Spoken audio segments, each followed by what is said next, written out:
အားလုံးပဲမင်္ဂလာပါရှင်လက်ဝဲမြို့မှာပဲလှုပ်ရှင်ပါဆိုတဲ့သူလေးတွေအတွက်အလောက်ခေါ်စာလေးတစ်ခုနဲ့မိတ်ဆက်ပေးပြရသေးရှင်လက်ဝဲမြို့မှာရှိတဲ့အထည်ဆိုင်တဲ့တင်တန်းကြားအတွက်မြို့သမီးဝန်ထမ်းလေးတွေကိုခေါ်နေပါပြီရှင်ဖုန်းပြောအမေအတွက်မြို့သမီးဝန်ထမ်းမှ2ဦးအသက်အရွယ်လေးကတော့အသက်20မှ28ပညာရေးချင်းလေးကိုတော့အထက်တန်းဆေးရနေစတင်ခေါ်ထားဖြစ်ပါရှင်အခြေခံလစာလေးကိုတော့2,900,000အပြင်ရမှန်ကြီး2,000ကိုပါရရှိအောင်မှာဖြစ်ပါရှင်တင်တဲ့အတွက်စာအုပ်ချုပ်ဖို့ထုတ်ဖို့အတွက်မြို့သမီးဝန်ထမ်းမှ2ဦးအသက်အရွယ်လေးကတော့အသက်20မှ28ပညာရေးချင်းလေးကိုတော့အလဲတန်းဆင်းကနေစတင်ခေါ်ထားဖြစ်ပါရဲ့ရှင်အခြေခံလစာလေးကိုတော့2,900,000အပြင်ရမှန်ကြီး2,000လေးကိုပါရရှိအောင်မှာဖြစ်ပါရဲ့ရှင်စီရမာကတ်တေးအတွက်မြို့သမီးဝန်ထမ်းမှ2ဦးအသက်အရွယ်လေးကတော့အသက်20မှ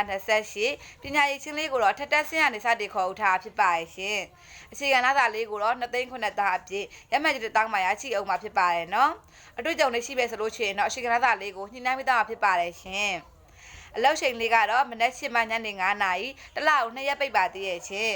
မိမိရလက်ဝဲမြို့တွင်ရဆိုလို့ရှိရင်အသွားပြက်လုံနိုင်ပြီးတော့နေရတဲ့ဝေးရသူလေးများလက်အတွက်လည်းအဆောင်လေးစီစဉ်ပေးထားပါသေးရဲ့ရှင်